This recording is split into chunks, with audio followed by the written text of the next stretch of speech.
Good evening, everybody. Welcome along to this edition of SportsView on nearmedia.tv. Press the red button on the right-hand side to subscribe to our channel to be very much appreciated. Good evening, Anna, and welcome. Good evening, Joe. Good evening. Sorry. Good evening, Joe. Good evening, Joe, and welcome. It's no problem. Good evening, Pat. Evening, Anna. Good evening, lad. Yeah, and we were talking before we came on air about the old street leagues and community games in the streets and the areas of, and I'm sure it's common in every part of the country here in Ireland. I remember the street leagues in Cork City, and there used to be huge crowds turn out, small kids, grandkids, everybody would turn out, And Joe, you were saying about the tug of war team up where in Kilmurray, was it? In Kilmurray Avenue, in Garryowen. Yeah. And my mother and Mrs. Bennett and Mrs.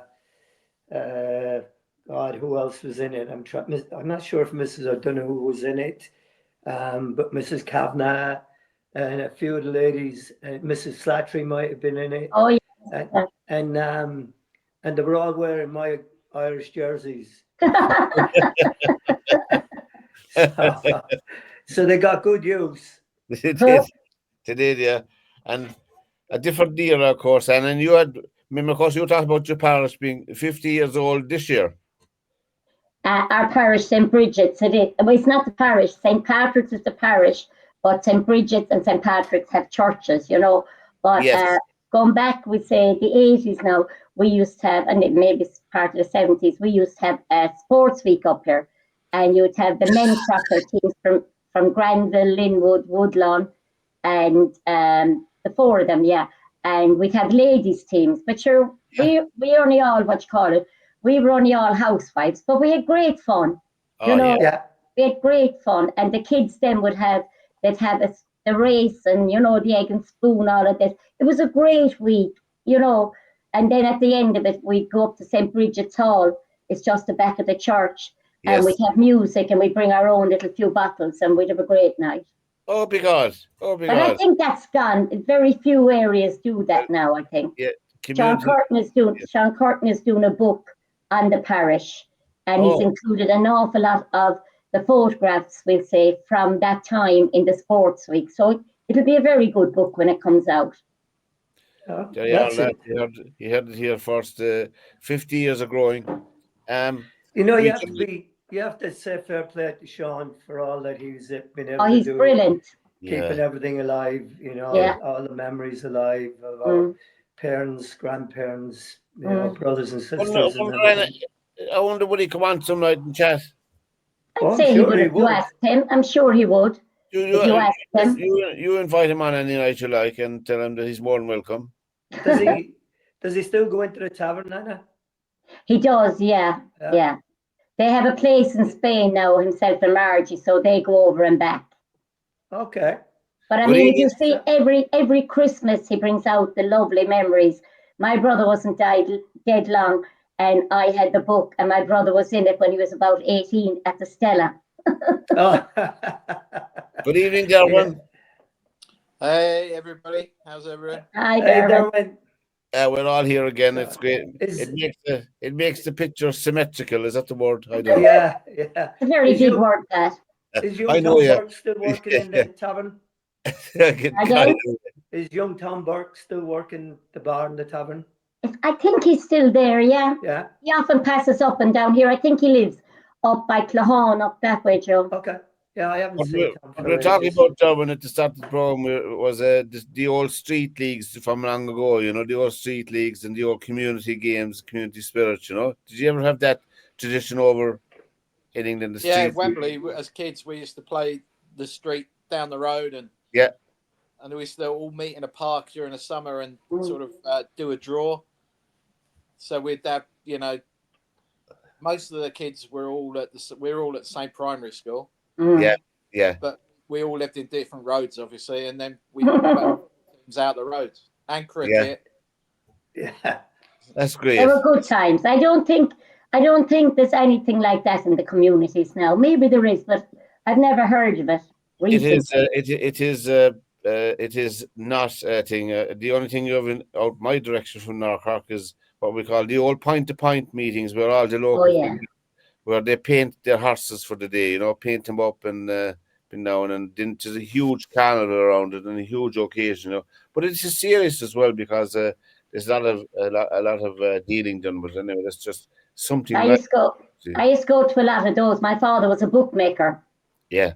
So we go to all the pints of pints. So now, lads, Derwynne and Joey have Anna's phone number for Cheltenham. She'll have Any all tips, right? You running a book, Anna? I am in my eye. I remember when I was young, I hated the races because I had to go. That was my summer. You know, we'd go we'd go to Tramore for a week before race week, and we'd go to Galway. And I remember my father, Jerry Bryn, Maliki Skelly, and they'd have a race home to see who'd get home the quickest. What's that called? A busman's holiday? I don't know. Well, anyway, we start off with soccer during every week. There was wins for the weekend in the Premiership for Bournemouth, Everton, Liverpool, Newcastle, Arsenal, Man City, Brentford, Leicester City, and Man United. You know, so did you see much soccer over the weekend? So I did. Of course, I must confess, I was watching my team, my adopted team for this year, Bristol City, and I was watching them, and they were playing at home, and they won against Blackburn Rovers, a decent match, 2-1, and there's 5 Irish players on their books. I think there was 3 of them playing, the goalkeeper, the centre field, and one of the strikers, Jason Knight, but I didn't realise that, you know, I took more of interest. Anyway, Liverpool had the. What do you think, Anna? Did you see the Liverpool match? I only saw part of it because it wasn't televised. I had it on a different thing that I'm not supposed to have. Yeah, and knocking on likewise, the door, Anna. and likewise, yeah. What's your name? Do you live here? No, but I don't think that they even got into second or third gear. They just done what they had to do, like, you know. Yeah. And then the others got the goal that Liverpool took their foot off the pedal at that stage, you know. But look, it's another 3 points, whether it's 1-0 or 4 or 5-0. The 3 points. Weekend was the defeat of Nottingham Forest. You know. Yes. Well, I think that they were beaten by a good lot, weren't they? Was it 5-0? Yeah. You have to watch them. Bournemouth are a very good team. We talked about that before. And I think we're playing them this week. Yeah, they're very well organized. They play very they're on 40 points. Yeah. They are, yeah. My son and my grandson were over at the game. They were over there. My son goes to an awful lot of Liverpool games, but he said after the third goal you're not as interested in the rest of the game, you know. No, it's over. Yeah. After the weekend games, Liverpool are on 53 points. Arsenal are on 47. Forest are on 44. Man City are on 41. Newcastle are on 41. Chelsea, Bournemouth are on 40. Villa at 37. Brighton 34. And Fulham at 33. Man U are on 29 points. So they had a win there. Did you see the match? I did, yeah. Yeah. Well, it was late when they scored. It was late when the goals came, but 3 points. Lucky. 3 points. They're lucky again. But 3 points is 3 points, you know. It is. Well, and that's the thing with it, you know, that everyone. I don't know, but no. I got a few newspapers today. I normally don't buy papers because they take up an awful lot of time. You must wade through a lot of stuff. But the big talking point in the soccer was this. I think this over the top altogether, both on Sky News and on the paper, is the red card for the Arsenal player. You know, that the Arsenal player got. And I think... Was there 2 red cards in that? One for Arsenal and one for... who were they playing again? Wolves. And one for Wolves as well, wasn't there? Yeah, I think so, yeah. But I thought the Arsenal card... The question then that you have to ask yourself, right? Why is this happening? I mean, I don't know if the rest of you have noticed, but there's something creeping into the game that is very kind of Machiavellian. And this is not the first time it's been around. It's been around for a while.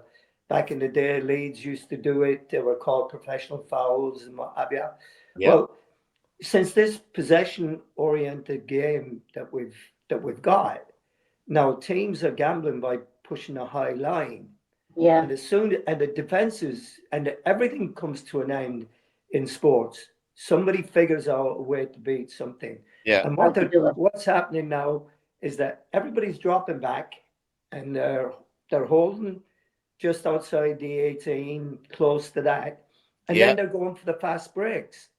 And the teams that are losing the ball in possession are tripping people to stop fast breaks. Yeah. That's true. So, that's constantly happening now, Joe. Right. So in the old days, that was called ungentlemanly conduct, right? For the sake of it, that's what it was labeled.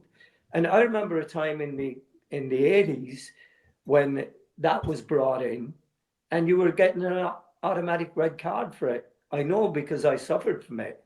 We were playing Derby at Grimsby one day, and I misjudged it. I went across to cut a guy out, and I missed him. I knew I'd missed him by the time I got there, and I tripped him. Well, then I knew I was walking at that stage, and the only thing I could do was to take him with me. So I started a fight with him. So, so the two of us, as you would, yeah, the two of us got a red card. That was quick thinking, Joe. Yeah, so I think to this day we're still the only two players, and both of us scored in the game. Dave Swindlehurst was playing for Derby County. Yeah, and I think to this day we're the only two players that ever scored in the same game and got sent off at the same time. So, but I mean, what do you think of that? I mean, it's a tactic that they're using. Well, and the foul that the Arsenal player got, he's a young lad that he got the red card for. I think the commentary on it is, in my opinion, it's only my opinion, is overblown. Because Mike Oliver was the referee, a good referee, a very good referee, and I thought after looking at now, it is easy for me to make an opinion because I looked at the replay about 10, 20 times, whereas the referee only saw it once. Yeah, right. People should remember that he only saw it in real time. And did you think it was harsh, Pat? Oh, I think it was a red card. Yeah. Definitely a red card. Well, I think something has to be done about it because it's happening way too many times. What do you think could happen about it, Joe?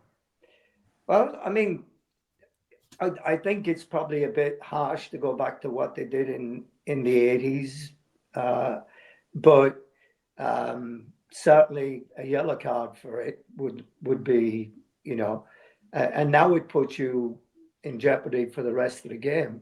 But I mean, to be honest, it's one of those things that you go, if a team wants to play this way and they're using an illegal tactic, then it's got to be counteracted. Well, you could attach a punishment to a straight red card, something like 90 days out of soccer. Our money? No, 90 days out of soccer. You can't play soccer for 90 days. That would, in my opinion, solve the problem overnight. I don't know. That would be nearly 12 games, Pat. Huh? Yeah, that would be nearly 12 games. That'd be much now. You won't do a red card again? Well, I think that, if a player gets a red card for it, then I think that's punishment enough. Yeah. In that, and then you have the accumulation of red cards or whatever. And you get five. And you get whatever it is, then you get more. But to suspend a player for a long period of time doesn't seem right to me. No. It just doesn't seem right, and that's where you look at rugby sometimes and you go, okay, they're sin bin for 10 or 12 minutes, but they're changing that now from 10 to 20 minutes in rugby. But then you get a team like Man City, they can hold on to the ball for as long as they want, and they wouldn't care. You know, so losing a player for the game might be more of a punishment. But I don't know. I mean, there's other people out there I'm sure have got. I mean, but the thing that's disgraceful is what's happening to the referee online. Yeah, before I forget it, are Spurs in danger of relegation? Yeah. Wow. No, let us have another opinion on it. It's absolutely disgraceful. I think we're getting to the point now with referees. If you're right, you're right. If you're wrong, you're corrupt. If we get to that point, we won't have any young referees that ever decide to want to go and be a referee in a game. I think it's disgraceful behaviour. But Michael Oliver is by far and away the best Premier League referee we've got. I don't think it's even close. Do I think it's a red card? No. I actually think, and I'd hate for this to come in, it almost feels like a bit of an amber, because it's a calculated challenge. It's not a great challenge, and I actually think it will get overturned. And Michael will probably had a bit more time. He might have probably only given a yellow this time. But that, for me, is just so unacceptable. Everyone makes mistakes, but they're honest mistakes. You know, we can count on probably one hand how many he's made in his career. He's a phenomenal referee. I always think every match that he does it with integrity. If I were to play one more game in my life, he would be the referee that I'd want to do it, because I think he's that good. So disgraceful behaviour, and I just certainly hope that whoever's given this abuse, you know, gets found out, because the quicker that happens, I think it's like people on social media, cowards that go on there and start having a go at nameless people. It's just not acceptable. This is the commentary now, lads, I don't like. He's talking out the two sides of his mouth. He says Michael Oliver is the best referee in the Premiership, and he says he shouldn't have only given a yellow card.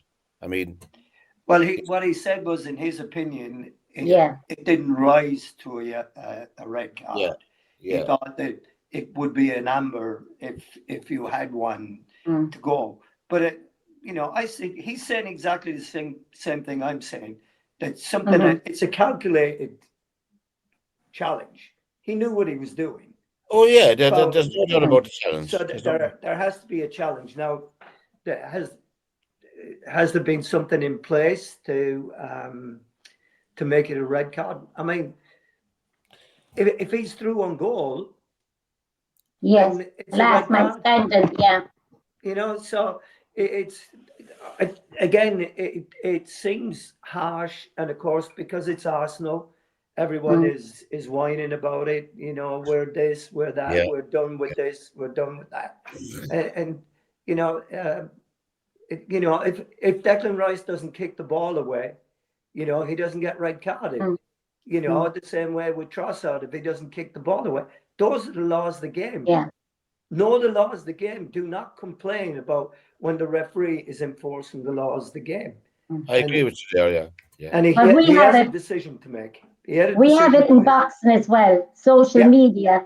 I mean, there's great things on about boxing, but we have a lot, and I won't go back on what happened a few months ago, but on social media, it was disgraceful what was said.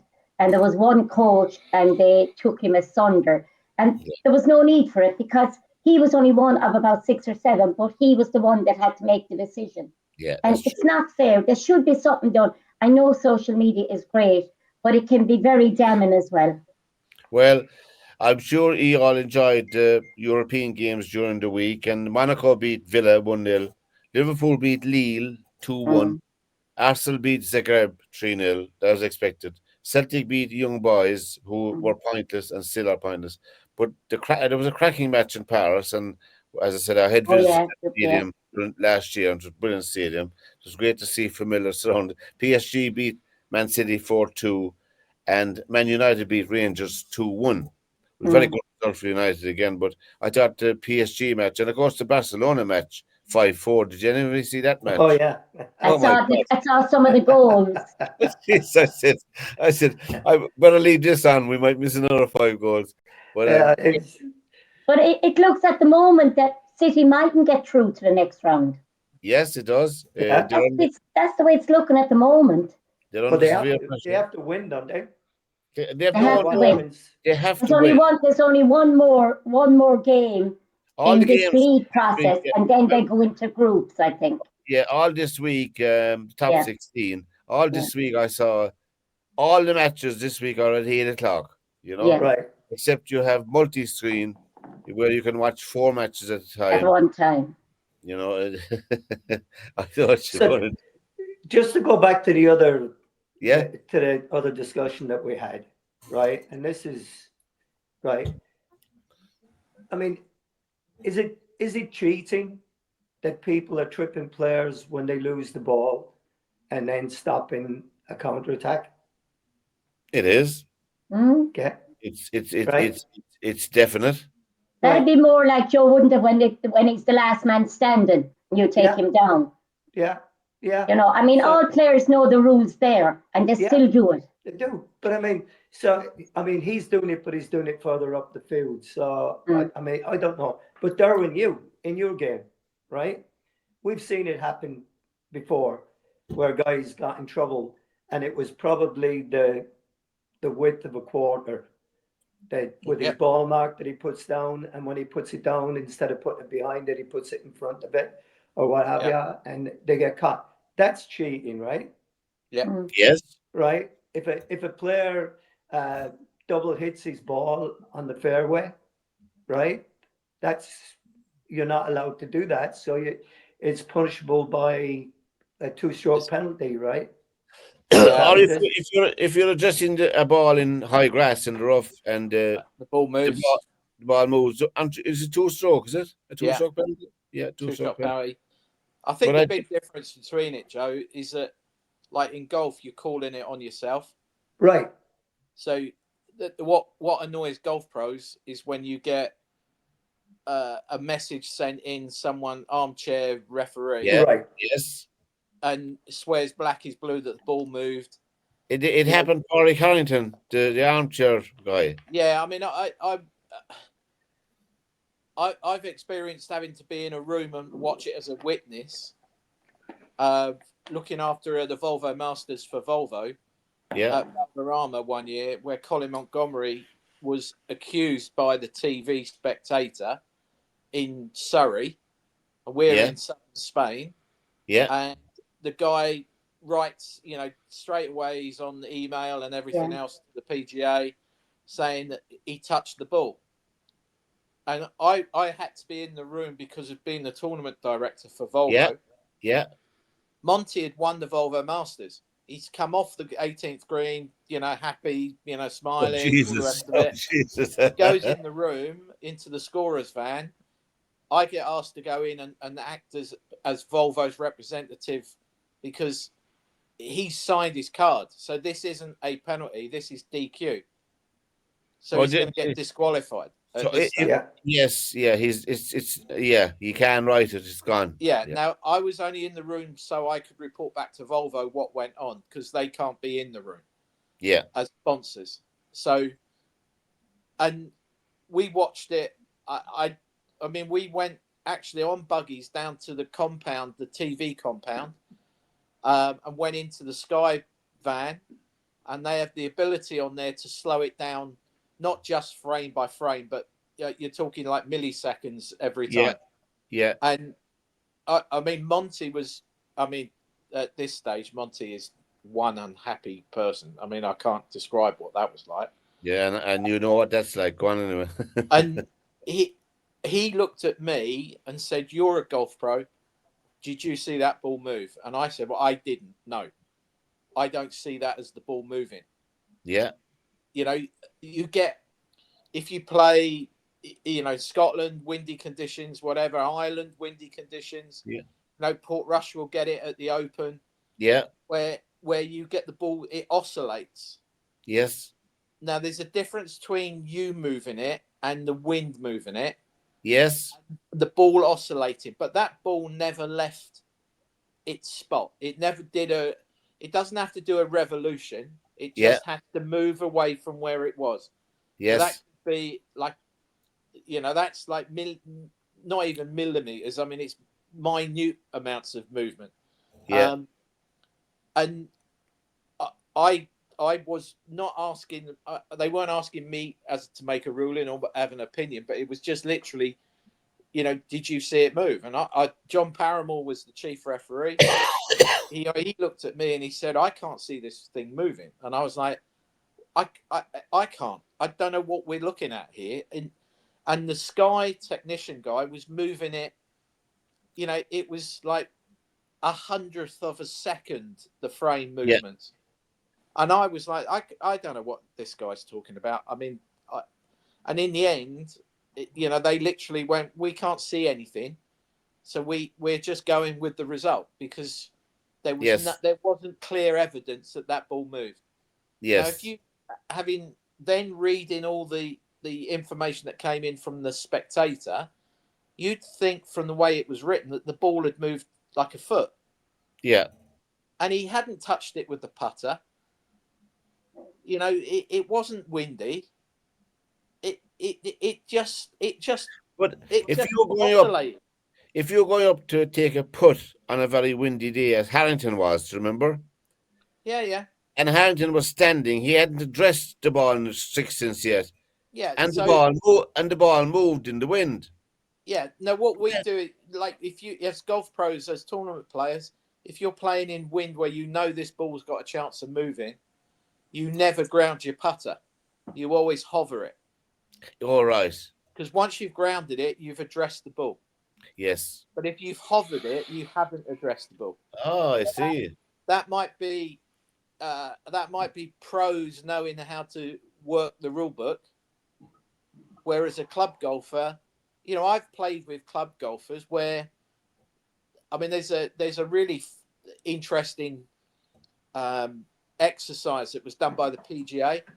They actually put one of the PGA referees to walk around in a pro-am with the club golfers and a pro in a pro-am, so 3 amateurs and 1 pro.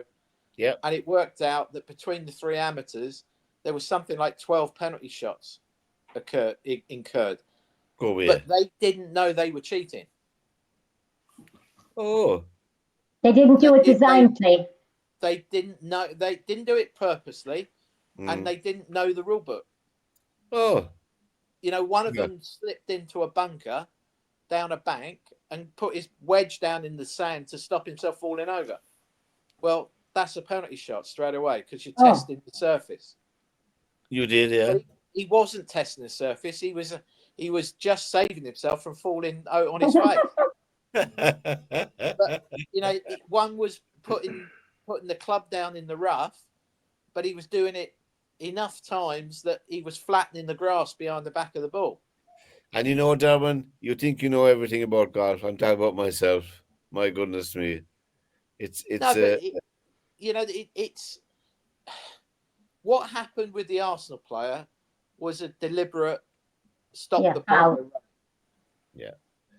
You know, in golf, you get a few people on tour who are a bit iffy. You've got a few question marks on them, but in reality, I'd say golf doesn't get the same as what football would. You know, shirt tugging and all the rest of it. Yeah. You know, I watch some of these corners going, Joe. Yeah. And you're like, well, what's the ref not seeing here? Because they're wrestling each other. Yeah. The defenders aren't even watching the ball. Right. Oh, they're watching the players. The attacking team, Mm-hmm. and they're not watching the ball. All they're doing is stopping him moving around or holding him down. You know, we all know what goes on, but you sit there and kind of go, well, should the ref just blow up? Because if he did, there'd never be a corner, would there? Yeah. Well, I suppose the other side to it is that you would stop it very, very quickly if penalty is given every time for stuff like that on the defender, because I mean, and both sides are guilty of it. Don't get me wrong. So you give a free kick every time to the defense, and a penalty for the offense, and pretty soon, you know, I mean, you eradicate it and get it out. Point to the spot to stop all the jumping and that's true. Yeah. You've got goalkeepers being blocked continually at That's corners. right. Yeah. They put the biggest guy in front of the goalkeeper and just basically get in his way up. Now, to me, that's obstruction. Yeah. Right. Yeah. Yeah, I mean, it doesn't get but they get away with it. They get away with it. Well, there's another club I was reading about today that's on a different topic. There's another club in Britain, Morecambe, are in serious trouble. They're in serious trouble financially And as you know, that's where Tyson Fury is residing in his mansion. And he has invested a lot of money. But they're looking. I know how much. They didn't mention a figure, but I was just thinking, and they're in financial trouble. They're in danger of being docked points. I mean, take the negative line instead of trying to help the club. I don't know really, and I suggested on the Facebook page that they change their name to Man City too. They'll be fine. They'll be fine. I got a load of comments back. Oh, I bet you did. I bet Yeah, you did. good thinking. Anyway, Lads, can I just say, congratulations to Jenna Slattery. She's my husband's grannies. yeah. She's after signing for Hearts in Scotland to play Oh, very soccer. good. Hearts well of done. Midlothian. Very Yeah, good. that's Very it. good. SportsView is the program on their media.tv every Monday night, and you can join us here any Monday night. You can press the red button on the right hand side to subscribe to our channel. You'll be more than welcome. We had a few games in the URC in rugby over the weekend. Leinster beat Stormers 36-12, but Stormers are very unhappy about the unsporting behaviour of Leinster on the field, and I know it's about I didn't see the match. The Dragons are beaten by Munster away 38-19. Glasgow beat Connacht 22-19, and La Rochelle will be playing Munster in the Heineken Cup. Got a thumping from Toulon 45-26. But Welsh Rugby, I was reading about, they're thinking of disbanding a few of the teams for financial reasons in Wales in the URC and reducing them from 4 to 3. Because number one, the players and the contracts and all of that. I thought if you have enough players to run 4 of them, you will surely have more than enough to run 3. But it's not simply. It's about money. It's about economics, and they're not very successful, and they don't seem to be helping the Welsh rugby team either. The four franchises. So it would be a pity. It would be a pity to see it. I'd love to go back to Kennetley and Newport and all of those teams, club teams, those teams. It's Newport down there that's causing the issue, though. Oh, is it? Yeah, because they struggle for spectators and revenue, and I think the other thing that they suffer from down there is Newport's not that far from Cardiff. I mean, you're talking 15 minutes down the motorway, and Cardiff has no issues with money. They're funded really well, and they'll have a full house every time they play at Cardiff Arms. Yes. And when you go the other way, going out towards Swansea, obviously the Ospreys do well, but at the same time, what makes it look even worse is that they're now sharing with Swansea City Football Ground. Yeah. And they'll get maybe 3,000 fans in to watch Ospreys play. Yeah. Like the weekend, I think they had 2,500 watch them play Benetton. Yet when you look on TV and watch it on TV, it's an empty stadium. Oh, it is. You had another club there, Derwynne, Neath. Is it Neath? Yeah, Neath. Yeah. Well, Bridgend, Neath. There was loads of little clubs, like you said about Llanelli and stuff like that. Yeah. But I mean, all those little clubs are still there, but they're just feeding the bigger clubs with players. They're like feeding grounds, really. So if you're a good little player, if you're a 16, 17-year-old with some talent playing for Llanelli, you're just grabbed by the Ospreys. So you just get swallowed. All their players get swallowed up by the bigger team. But the same used to happen in soccer, though, in football. Yeah. Newport was always the bottom of the pile. You had Cardiff, you had Swansea, you had Wrexham. That were all the bigger clubs there, and Newport. I mean, I played at Newport a few times, and it just wasn't. It wasn't a good stadium to play in. It was pretty run down and what have you. So I can see that just tells me if soccer is failing there and rugby is failing there, then it's not really a sport in town kind of thing. Do you know silly about it as well, Joe, is that it's been suggested, but the Welsh Rugby Union don't take the idea on. But if you had Cardiff Cardiff is far enough away from Swansea. When I say far enough, it's 45 minutes away. It's not. It's only down the road, but it's far enough away because they're a little bit funny down there with the travelling. They don't really do a lot of driving around. But if you had Newport were away every time Cardiff were at home, that they're so keen on the rugby down there that when Newport were at home, the Cardiff fans would go and watch Newport because it's a game of rugby. Yeah. And they don't. So if they could switch it a little bit like when Man United are at home, Man City are away. Yeah. And if you think, I know, like with Man United, you've got a lot of the fans will go and watch Salford when United are away, and it's like they have a second team to go when United are playing away.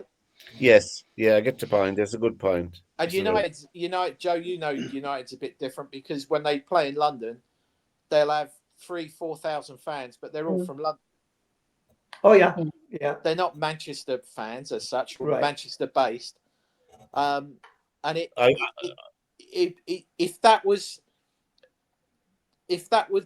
the Welsh Rugby Union could do that with Newport, that make sure that they're not playing at home at the same time as Cardiff are, then I think Newport would have a better chance because it's not a fashionable place, Newport. No. You take Celtic Manor out of Newport, most people, if you said about Newport, people go, oh yeah, you drive through that to get to Cardiff. Yeah. You don't come off Cardiff. You look at it on your left hand side as you go past Celtic Manor. Yeah. Because there is nothing in Newport. I mean, there's no shops. There's nothing. Whereas Cardiff is the capital and all the rest of it. And they have 4 franchises, and Ireland has 4 franchises. Now, there's no comparison because we have natural borders in our franchises. There's a natural Munster, Leinster, Ulster, and Connacht. So that was already a geographical part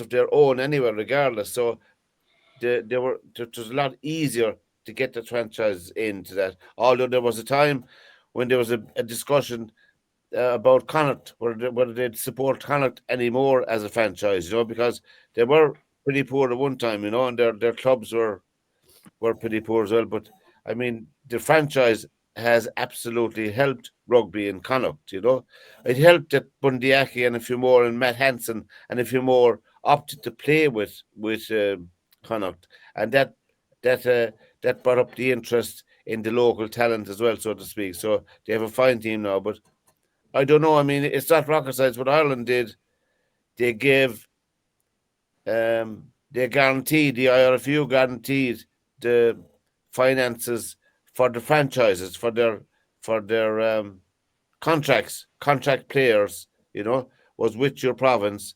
And then you also were attached to your club, but your province had first pick. The national team had first pick again. So your star, if you like, your Conor Murray and Paul O'Connell in the old days, Ronan O'Gara, you hardly ever saw them lining out with their club, very, very rare. It was very rare altogether, They were on the books, all right, but I mean, Cardiff Rugby Club train at the Welsh Rugby Union headquarters. Yeah. And, Newport, Newport go to the Newport Sports Centre. So they haven't got a training ground. Yeah. So it is the poor relation down there. Yes, and now with the advent of the Six Nations about to begin, the talk is will Wales wind up with the wooden spoon? Well, when you talk about Newport with that rugby bit, you've also got Bristol is half an hour across the bridge. Yeah, so you've got big rugby in Bristol. You have. It's only one stop on the train from Newport to Bristol. And again, it's like, do you want to go and watch them play the big England teams, the big English teams? Yes. Or do you want to watch Newport basically get hammered by everybody who ever goes there? Yeah, that's true, yeah. We don't know what the answer is. The answer obviously is money. There's a lot of money and resources to be put into it. If they really want, Welsh rugby to shine like they did in the 70s, although it's a long, long, long way back, but nevertheless, it can be done. We did it in our country, and we were the poor relation, Ireland that is, internationally, for a long on. We were the whipping boys for the Five Nations, as it was before Italy came in. For a long time, the wooden spoon was our lot for many, many, many a day. We'd have the odd heroic performance like Johnny McLaughlin taking half the English team over the line. Remember that try against England? But Ireland are playing England in their first match in Lansdowne Road, so that's one to say ever for them. But I don't know the money men in golf over the weekend. The DP World Tour had an event in Saudi Arabia and the Middle East. The Al Kahim Championship. It was run by Alejandro Del Rey. There was a huge amount of golfers from Spain on the thing. I noticed our flag was all over the place. He won it at 22 under. He had 68 and 3 rounds of 66, and he was emotional after. It's a couple of years since he won an event. Padraig Harrington was competing in it as well. He finished at -3, 68, 75, 73, and 69. And he had a good first round and a good last round. He had two in between. In America, then at one stage, my son, we were looking at the Farmers Open, and the Farmers Insurance Open, and of the first 11 names, I think it was Saturday, none of the two was recognise any one of them. And I'm not saying I'm ignorant of golf. I like golf. I watch it down in, but in the end, anyway, Harris English won it at -8, 68, 73, 66, and 73. Torrey Pines they were playing in. Torrey Pines. Yeah. Torrey Pines is lovely. Yeah, and look, the course looked magnificent on television. Yeah, there's a lot of wasn't a lot of the US Open played there a few times. Yeah, on the south course at Torrey Pines. Yeah. So they were playing the two courses every second round. Yeah. And it was so good to him, but I didn't recognise Harris English, and there was golfers I suppose there's so many golfers anyway on tour. I think the US tour is very different to the European tour because of the depth of it. Yeah, there was something's obviously gone on with the Farmers Insurance one because there was loads of players pulling out last week. So whether they weren't paying the appearance money for some of the Ryder Cup team. Oh yeah. That's what pulled. They were pulling out, like dropping like flies. The captain played. Yeah, he's getting paid to play anyway because he needs to be at the events to watch the players. Yes. He's going to be playing everywhere because his tabs are picked up by the PGA of America, and he's having a year out. The Super Bowl is decided. My team were beaten. Washington were well beaten by the Philadelphia 55-23. And Taylor Swift won 32-29. Sorry, I mean the Kansas City Chiefs won. If you were watching the match, the only picture they showed was her. Every minute or 2 minutes, I thought she was singing at a concert there. Anyway, Kansas City beat Buffalo 32-29. So Kansas are going for 3 in a row. Yep. And it's never been done, is it? Never been done that, isn't it? No. The first time ever. They're playing Philadelphia, but they'll find out Philadelphia are an outstanding team. I think. I find it interesting because at the end of the game yesterday, they're doing the presentations and they're doing the final wrap up. Yeah. And they're talking about 3 in a row has never been done before in professional sports. The only thing that ever matters here are American sports. Yes. You think that there's nowhere else that plays. The biggest game in the world, they never talk about it. Soccer. So yeah. So I mean, they're there and they're going, oh well, the who was it? Los Angeles Lakers did it. Somebody else did it. In basketball. In basketball, the Lakers did it. I'm not sure if the Celtics did it. I'm not sure if the Edmonton Eskimos did it in ice hockey or what have you. But they never talk about soccer because outside of America, they don't care about soccer. So Yeah. it's But just funny. well, it's the same in with Katie Taylor is fighting Amanda Serrano or whoever she's fighting. Americans never give her credit for what she has done. No. No, they They're won't. always saying she was beaten and she's beaten, but they'll never give her credit. I'd want a line there. In amateur box now, I'd answer nothing on Facebook or anything. Yeah. But if it's on Katie and they're down on her, I will go on and answer them. You know. I think she's fighting her again. Well, I would like to see Katie go now. She's at the top. I'd like to see her retire, but I mean, she boxed money Teresa. talk. Yeah, she boxed Cameron twice, but lost the first time, won the other one, then Serrano the second time, and beat her again. She has nothing to prove. But No, except there'd be $1 million plus for her to fight again. I know, but she, as I said before, Pat, Yeah, she was a millionaire before she left amateur boxing with that's all the true. sponsorship she had. That's I true. remember being away at a world championships with her, and her business manager was there, and that was amateur. Yeah, And she had a business manager. He was a very nice man, but you know, I mean, her father done that. You Yeah. know, he made the right choices for her after what happened with Kenny Egan after he coming back with the silver medal from the Olympics. that's right. Yeah. You know, he had no one to guide him.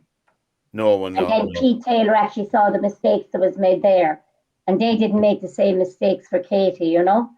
Yeah, the first what I call a Grand Slam in tennis was played over the weekend, the finals, and in the women's, the surprise Madison Keys at the age of 29 won her first Grand Slam, beat Ariana Sabalenka, who was going for 3 in a row, but she beat her in the final and beat her well and played well.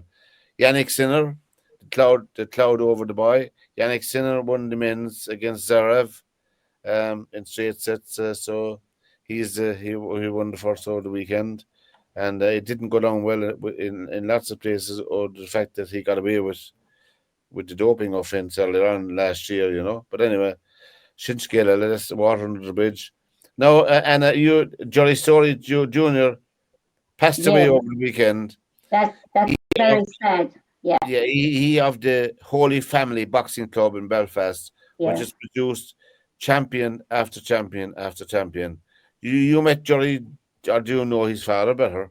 No, I know young Jerry that died. He does the corner for Holy Family in the stadium. Yeah. But I would be a great friend of his father's, Jerry Senior. He has produced out of his club Olympians, 4 or 5 Olympians. He must be nearly 90 years of age, is he? I'd say he's late 80s. You know, Jolly Senior, no, I'm talking about. Yeah. When female boxing started here in Ireland in 2001, Jerry, we had a ladies' commission, and Jerry was the one that was actually our chairperson, even though it was a ladies' committee, you know, and he came as himself, and there's another great man in boxing, John McCormack, himself and his brother, they're from Dublin, but they used to box professionally as well. The two of them were like the coaches for the ladies' teams when we started off. But Jerry Story's son, Sammy, then, he was a professional, lots of Irish titles, but he's also a professional boxer. He done very well, and he opened a gym over in Spain, I believe.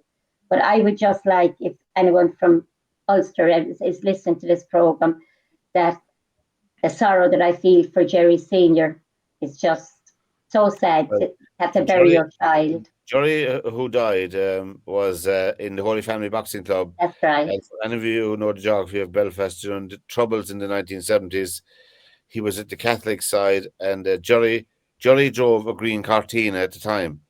And there's a method in my medicine saying what he drove, because he was summoned to a meeting by the high echelons of the Lilas paramilitaries.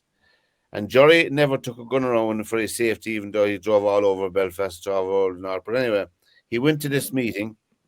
He was escorted into the meeting with the top 3 people in the UVF at the time, who he knew, because Belfast is a small town. They all knew each other by sight. And Jerry said a very funny line, you know, and I think when I was reading today, that he went into the room and there was 6 or 7 loyalists in the room, but he said, I only looked at the ones I knew, because knowledge was a dangerous thing at the time. I thought it was a very, very, very thing. But anyway, there used to be regular gunfights when he'd be going around to the training, and he'd be driving up to his the boxing club one night, and there was a skirmish gunfight between people. And when they saw the green Cortina, they stopped the shooting until he got out of the car and got into the club safe and sound. That was our jury. But he went into Lankesh as well, and both Catholics and Protestants he taught boxing. You know, he never took sides. You know, but Jerry Story is a gentleman, and young Jerry, the Lord of mercy on him now, you'd meet him in the stadium, and himself and his father would be doing the corners. You know, but they are a very, very well-known and well-loved family. Oh, they are. Of course, then you had the fight between Dave Larmour and Hughie Russell, was it? Hughie Russell. Yeah, Hughie Russell. It was anyone who wants to look back at the video of Dave Larmour and Hugh Russell in that professional fight. And there's a funny story about that as well, because one is Protestant and one is Catholic. Hughie Russell won the first fight they had, and both of them had to go to hospital after the fight. But after the fight, when all the people gone away and they were cleaning themselves up and they had their shower and putting on their clothes, Dave Larmour, you must remember at the time, there wasn't much money around, or it wasn't as glamorous as professional boxing is today. Dave Larmour used to drive a taxi for a living. So Hughie Russell had to go to hospital because he had to go after the fight, it was mandatory. And Dave Larmour had to go. So Hughie Russell's manager came over to Dave. He said, would you give Hughie Russell a lift to hospital when you're going as well? He said, of course I will. So Hughie Russell was laid out in the back of the car, and they went off to hospital in the tube. And they got into the ward anyway, the same ward, and they were lying down waiting for the consultant to examine them. And there was a screen just between them and for privacy. But he came in anyway, and he was talking to Dave Larmour. He said, God almighty, he said, what happened to you? Who did that to you? He said, he said, that fella there. It's a very funny story. And Dave Larmour or Hughie Russell, they get something like 31 or 32 stitches around his face, so you can imagine the state of it. He won a bronze medal in the Olympics. He did, yeah. He did. Yeah. But Jerry Story told me himself, the father Jerry now, when Sammy went professional, you know, we were talking about professional boxing one day, and he said the first 5 fights are always fixed, that the newer guy will win. That brings it up, that they get a following, he said. Oh, right. You know, they'll bring in someone that they know their boxer can beat, you know, that kind of way. Yeah. A fall guy. Years ago, he told me that, Jerry. Going back to what you said earlier on, Joe, about the Americans. Yeah. Having worked over there and lived over there, the one that cracks me up is the World Series. Oh, baseball. Yeah. I mean, I used to rip up some of the golf pros about the World Series. How can you call it a World Series when it only involves you lot? Yeah. Well, wasn't there a team from Mexico playing? And wasn't there a team? Wasn't there a team from Japan once as well, didn't they? Yeah, now Cuba had a team in it, and now they've got a world championship, because it's funny how things go, because a lot of it had to do with the wars, what have you, like throughout Europe and South America, a lot of the English went there, so soccer became that. Well, Americans were in the islands, and Puerto Ricans and people like that. Baseball went over there, and then you had some of the British that went down to Australia and New Zealand, and they were rugby people, so they took rugby down there. So it's it's funny how the whole thing kind of went around. I mean, Juventus. The reason Juventus are black and white is because they got black and white jerseys from a guy from Grimsby, because that was Grimsby's colors back in the day. So so now they have a world championship. But to be honest, I'm not even sure if the US has ever won it. It might have won it once, But Oh, yeah. but you know, when you have the Cubans and the Mexicans. well, Mexicans wouldn't be so. But if you were to go to like the countries Venezuela and places like that, they have farm teams out there, and they have scouts coaching kids in baseball. They have a full-time camp in all these countries, and Yeah. all these major league baseball teams has a facility down there, and that's why there's so many Puerto Ricans up here and Venezuela. And So I mean, all the golf ranges in Japan have batting cages yeah. All right. for It's baseball. the same. I mean, everywhere you go here, like you have indoor soccer arenas and Yeah. you have batting cages. Yeah.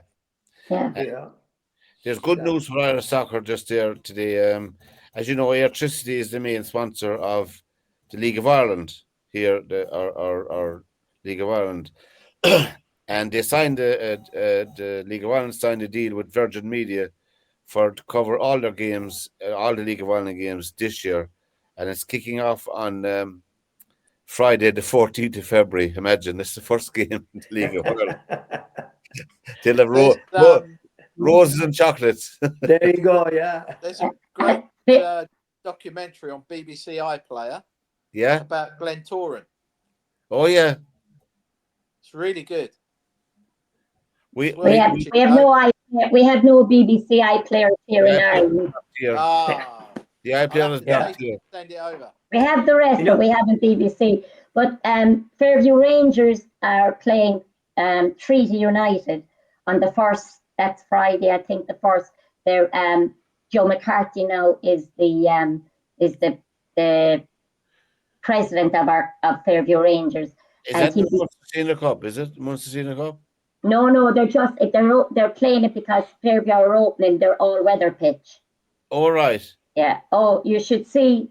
I mean, the work that's gone in. I'll be up beside it tomorrow. I'll have a look at it. Well, I tell you, the work that they've done they have 2 stands now, Joe. There's 2 stands, one at the far side, one at the near side. So there's one on the Garryowen side of it?